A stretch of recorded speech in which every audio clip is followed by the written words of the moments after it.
Good morning po sa ating masugid na tagapagsubaybay. Good morning mga kaibigan at mga kapatid dito po sa ating programa, ang Morning Mana. Ako po si Pastor Jeff Serrano ng Palawan Mission para po sa ating Morning Mana o para po sa ating pag-aaral ngayong umaga na may pamagat si Jesus at si Zaccheo. Pero bago tayo magpatuloy sa ating pag-aaral, atin munang pinapasalamatan ang mensahe ng awit na atin po napakinggan maging yoong umawit. Purihin ang Panginoon sa mensaheng napakaganda. Sapat na upang ihanda tayo sa ating pong pag-aaral sa ating morning devotional. At mga kaibigan, kung kayo po ay naligaw lang sa page na ito, huwag niyong kalimutang i-hit ang like button. Yan. At paki-share na rin sa inyong mga kaibigan. So, ang pamagat ng ating page ay Palawan Mission of Seventh-day Adventist. At ito rin po ay mapapanood natin ngayon sa ating YouTube channel na may pangalan Palawan Mission of His Day. Yan. Paki-subscribe po kung hindi pa po kayo nakapag-subscribe.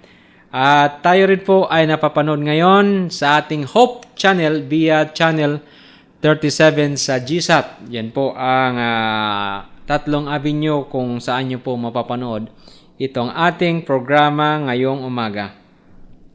So hindi po tayo magpapaligoy-ligoy pa upang hindi tayo humaba. Mayroon tayong 5 puntos na mahalagang puntos na ating pag-aaralan. So sa aklat ng Lucas, Kabanata 11, talata 1 hanggang 10. Bago natin simulan, tayo muna ay mananalangin. Mahal naming Diyos, ngayong umaga, isa pong kagalakan na minsan pa ang pag-aralan ang iyong salita. Kami, Panginoon, din ay nakikiusap na inyo pong kalooban ang inyong mga lingkod ng karunungan at katalinuhan na aming kailangan upang maintindihan ang iyo pong mensahe ngayong umaga. Ito po ang aming pakiusap sa pangalan ni Jesus. Amen. Okay, akin po muli kayong inanyayahan na kunin po ang inyong mga physical Bible na kagaya nito para inyong masundan kung yan ba ay English, kung anumang wika ang inyong gagamitin. Pero ang ginagamit ko ngayon ay ang Biblia. So, sa wikang Pilipino pa rin.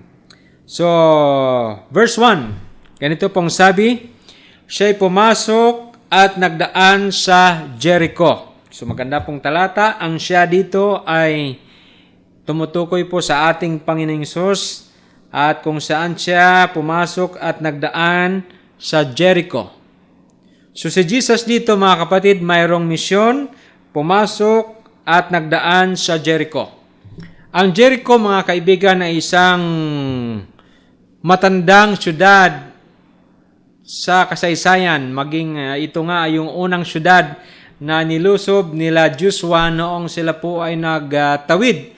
Nung sila ay tumawid sa Ilog Jordan. Ito po yung unang bayan na kanilang sinalakay at ganda po ang kwento. Basahin niyo po ang kwento sa banal na kasulatan. So Jericho po ay isa pong lugar na tinatawag din ang ibig sabihin ng Jericho ay fragrance o mabango. Ibig sabihin sa lugar nito, dito po ang paggawaan ng mga pabango, mga ingredients ng pabango, marami po rito sa Jericho. At kilala din po itong Jericho sa lugar na marami pong palma, yung mga palm trees. Yan. Dito rin po matagpuan ang masasarap na mga dates. Ito, masarap kainin ng dates doon sa Jericho. Hindi lang po ako pinalad na makarating sa Jericho noong 2019 nung kami dumalaw sa Israel, sapagkat hindi kasama sa aming tour ang Jericho. Bagaman nais ko pong pag-aralin natin ngayon ang lugar kung saan naganap ang tagpo ni Zaccheo at ni Jesus sa syudad ng Jericho. Sa verse 2, at doon ay may isang lalaki na ang pangalan ay Zaccheo. By the way, ang kahulugan po ng Zaccheo ay pure. So kung ikaw Hudyo, lahat ng pangalan ng mga Hudyo ay may kahulugan. Kumusta kaibigan? May kahulugan ba ang iyong pangalan? Ang pangalan ko ay Jeff. Iwan ko kung saan kinuha ng aking mga magulang yung salitang Jeff. Pero importante may pangalan. Pero dapat yung pangalan mo ay na may kahulugan na it-represent talaga kung sino ka. Dito si Zaccheo ay hindi niya nagampanan ng maayos ang kahulugan ng kanyang pangalan na pure. Sapagkat sunod na talata ang sabi ito, siya isang punong maniningil ng buhis at mayaman. So hindi lamang siya ordinaryong maniningil ng buhis, si Zaccheo, siya ay puno, leader, head sa kanyang department. Itong si Zaccheo. At dito binanggit, mayaman. Binanggit dito ng ating talata at tinala ni Lucas ang salitang mayaman. Talagang mayaman si Zaccheo. Hindi natin alam kung saan niya kinuha ang kanyang kayamanan, sa pandaraya, sa pandarambong, sa pagnanakaw, o basta siya ay naging mayaman dahil siguro sa kanyang posisyon na sa lipunan bilang tax collector under Roman Empire. Pag kayo po ay isang tax collector na nagtatrabaho po sa Roma, hindi kayo kinalulugdan ng inyong mga kababayan. Kayo po ay kinamumuyan.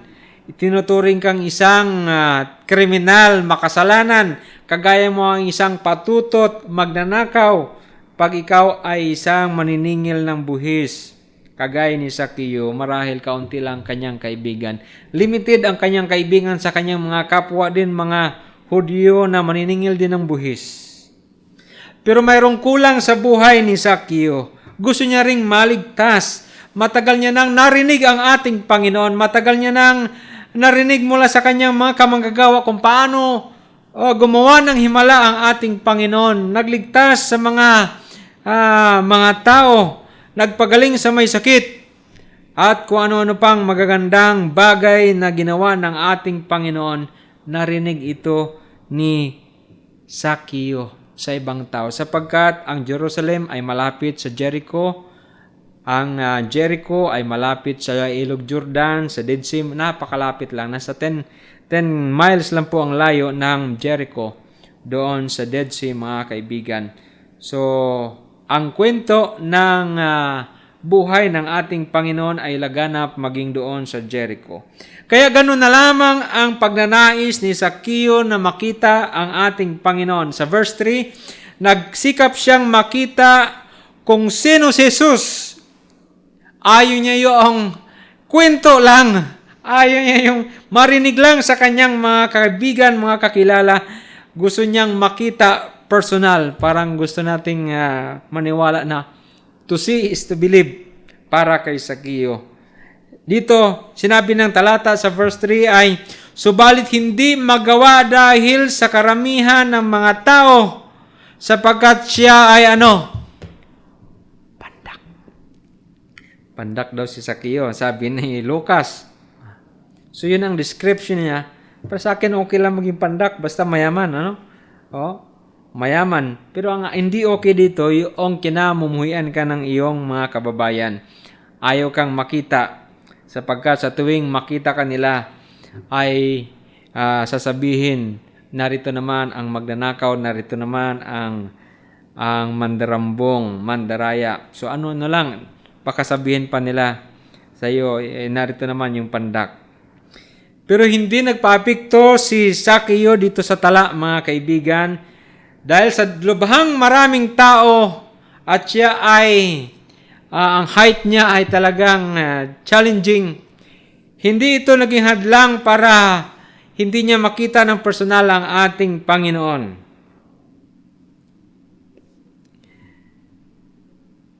Pero gusto kong idiin dito, mga kaibigan, ang karakter dito sa verse 3. Mayroong lubhang maraming mga tao ang naroon din na nakiusyuso, gusto ding makita ang ginagawa ng ating Panginoon at gusto din marahil makinig ng salita ng Panginoon. Pero ang hindi maganda dito sa mga taong ito, hinuhusgahan nila ang kagaya ng isang si Zaccheo. Kung basahin natin ang verse 8 and verse 9, mamaya makakarating tayo dito. Itong grupo ng mga tao ang siyang naging hadlang para ang kagaya ni Sakeo ay hindi makalapit sa ating Panginoon.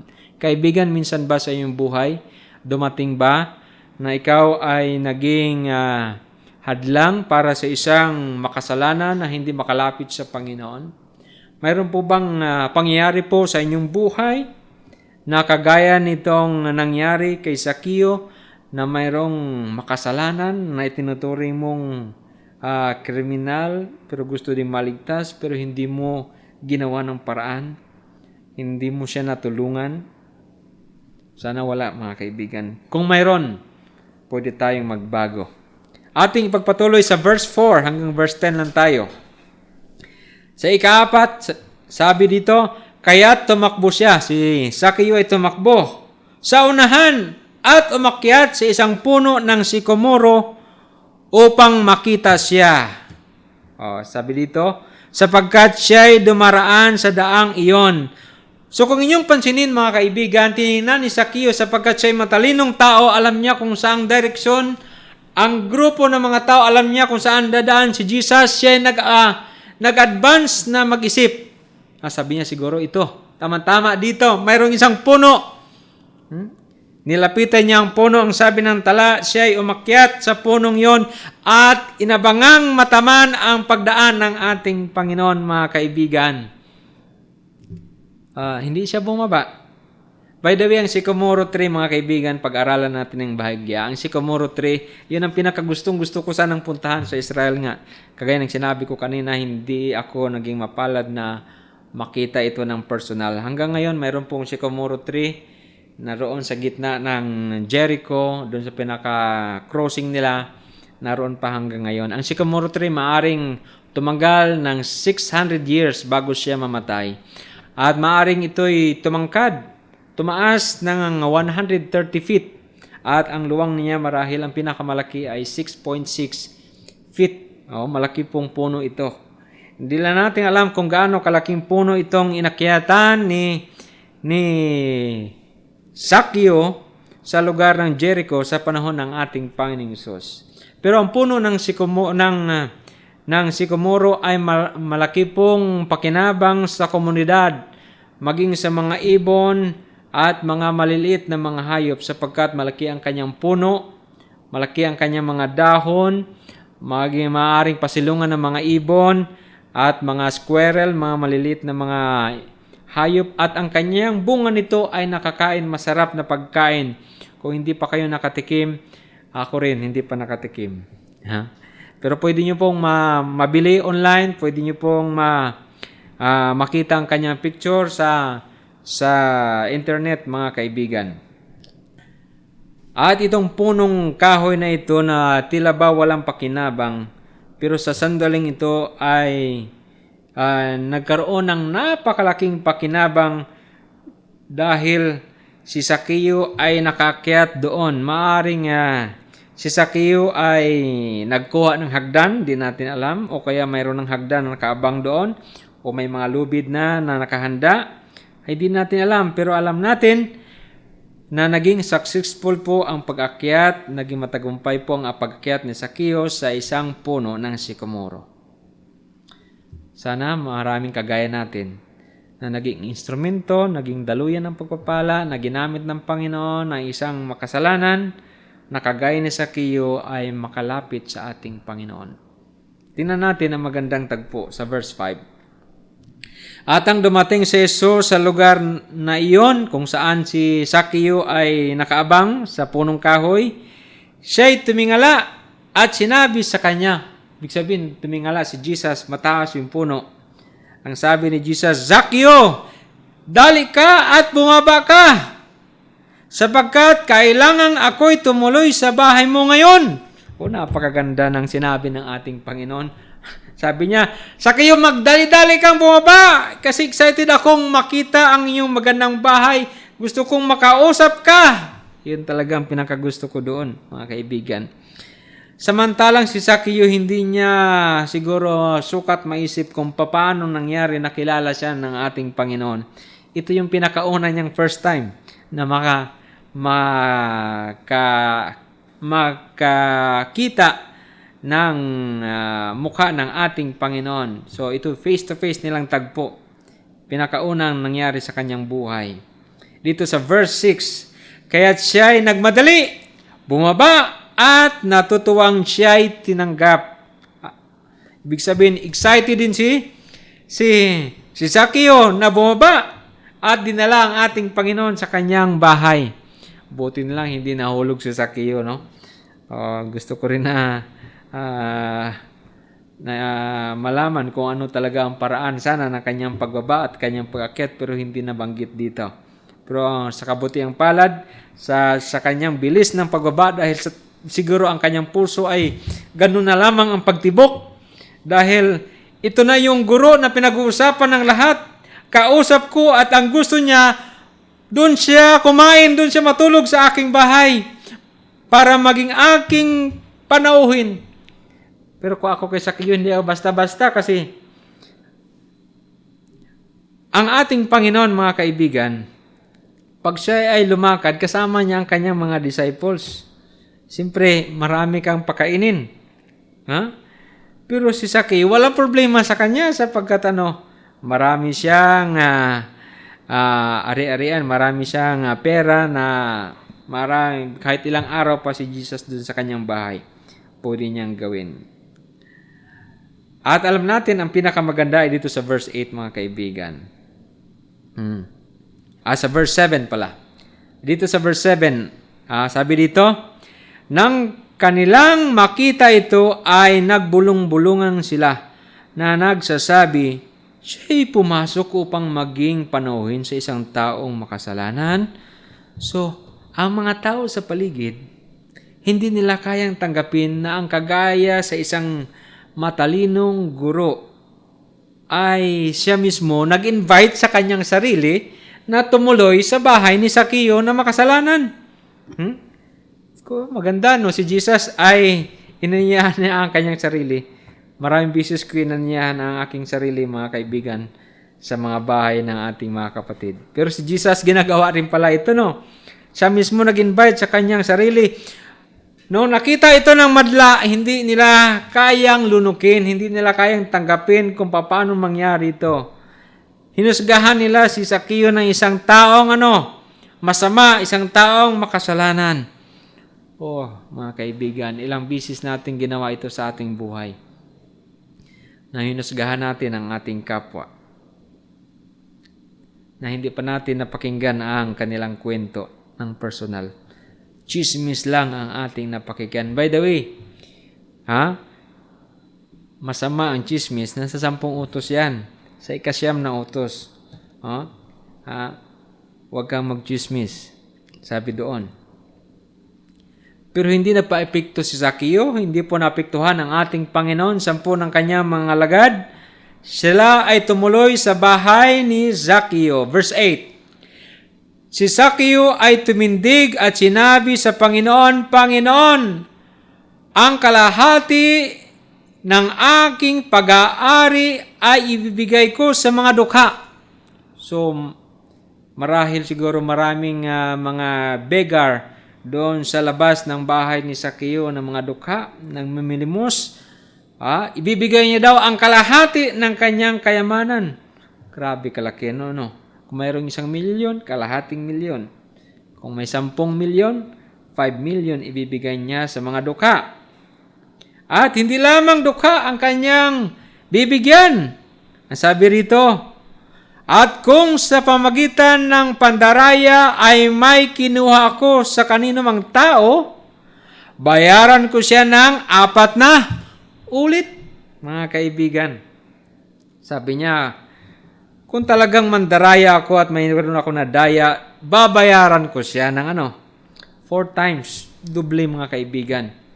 Maganda pala kung nadaya ka na sa Zaccheo sa panahon yun sa iyong pagbigay ng iyong buhis. Kasi babalikan niya, may tubo. At 4 times, mga kaibigan, sabi rito. Pag tayo pala ay nakasumpong ng kaligtasan, hindi natin kayang pigilan ang ating sarili. Lagi itong nagbubunga ng magandang bagay, mga kaibigan.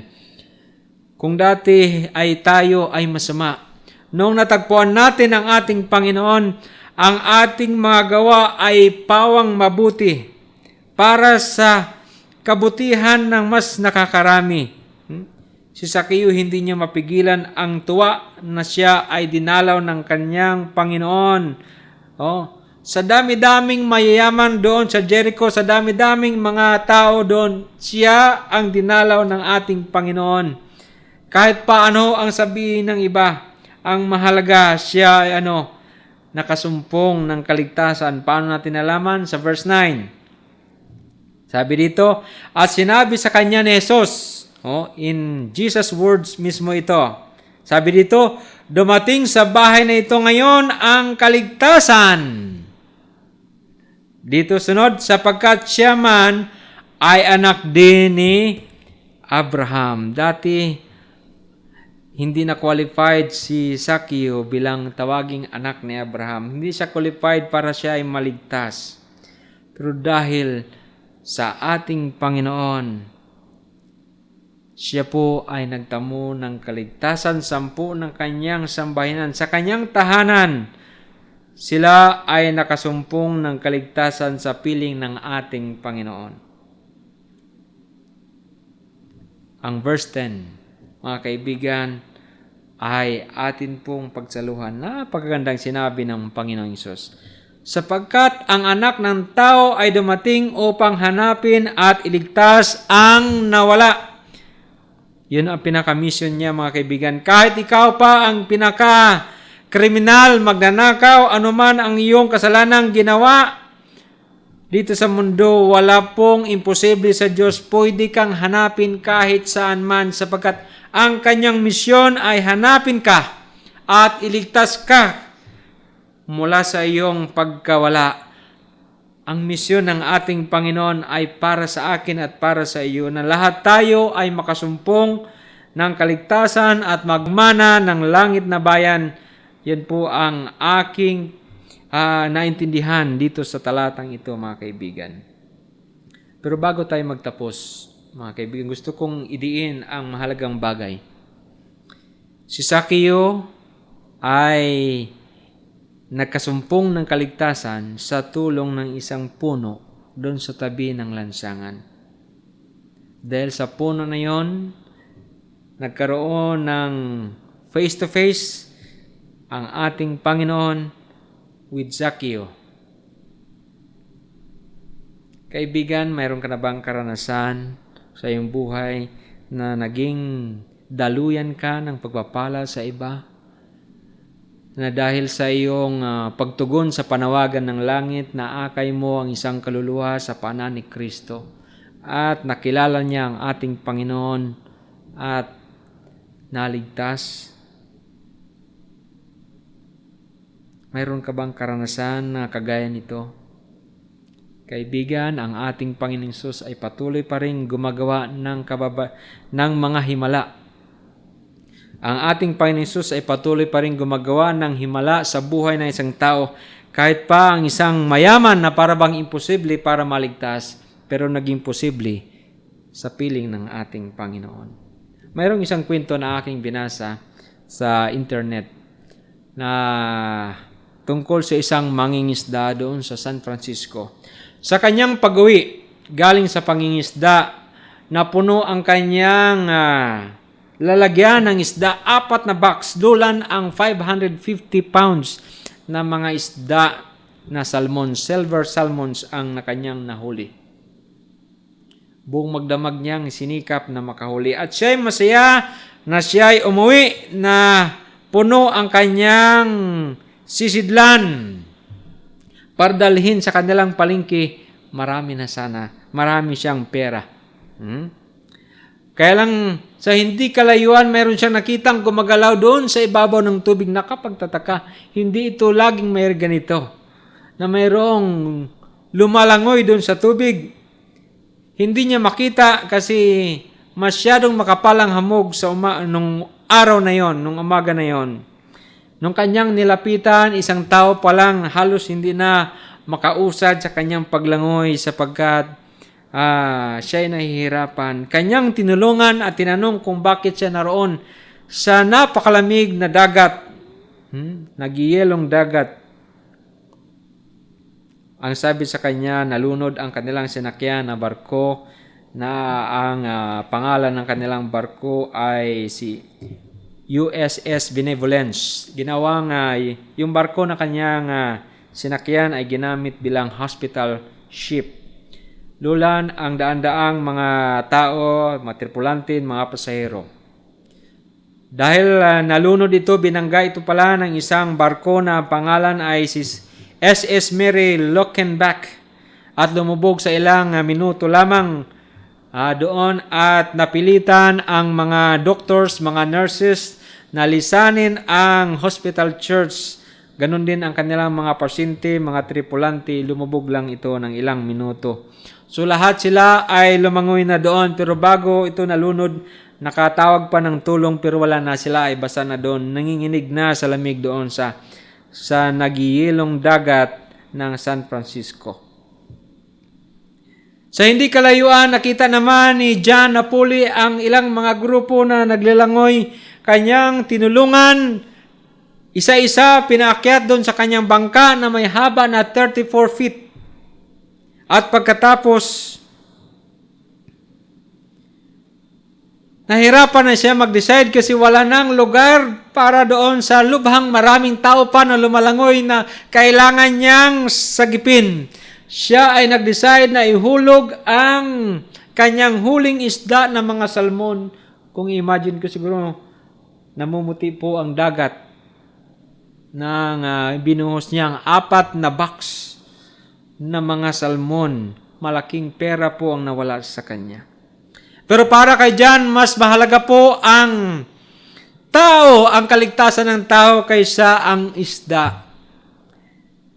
Sa gabing yon, mga kaibigan, niligtas ni John ang 54 katao. Sinakay niya sa kanyang bangka. Dali-dali siya niyang dinala sa playa. At naligtas nga ang 54. Ang total po na survivor ay humigit sa 500 katao. Sa araw na yun, dagdag. Kasama na yun yung kanyang tinulungan. Sa araw na yun, si John ay hindi na muling makapagpangisda kasi nagkaroon siya ng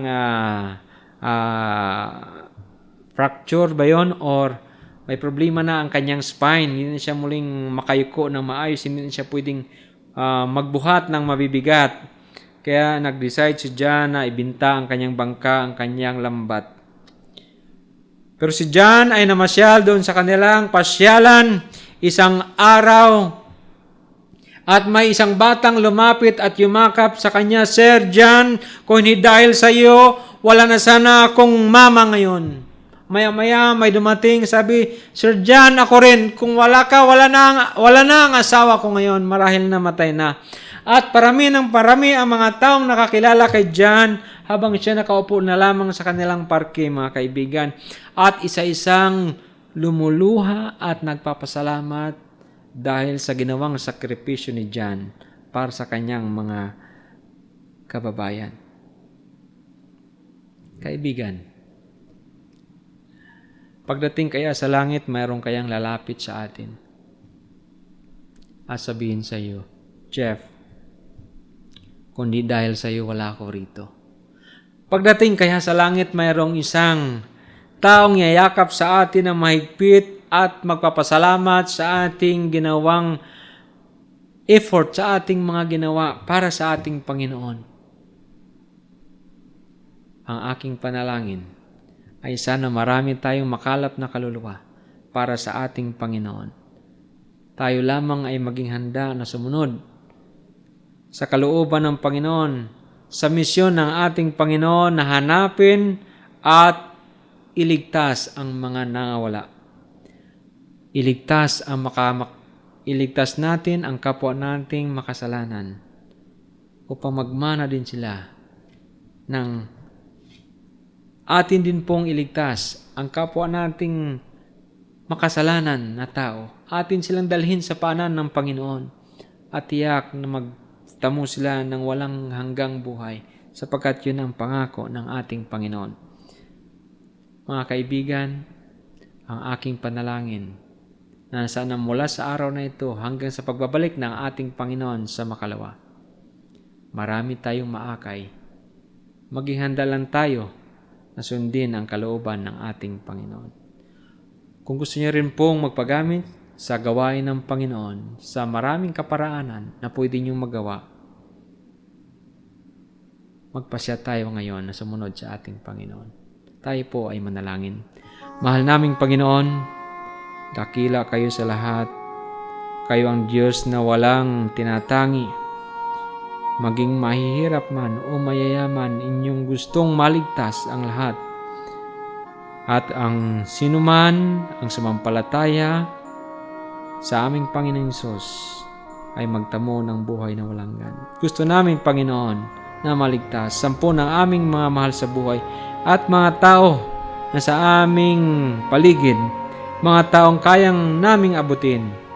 Gusto namin silang lahat ay maligtas. Gamitin niyo kami, Panginoon, bilang kasangkapan, instrumento para sa kanilang kaligtasan. Ito pong aming pakiusap dalangin sa pangalan ng aming Panginoong Hesus. Amen.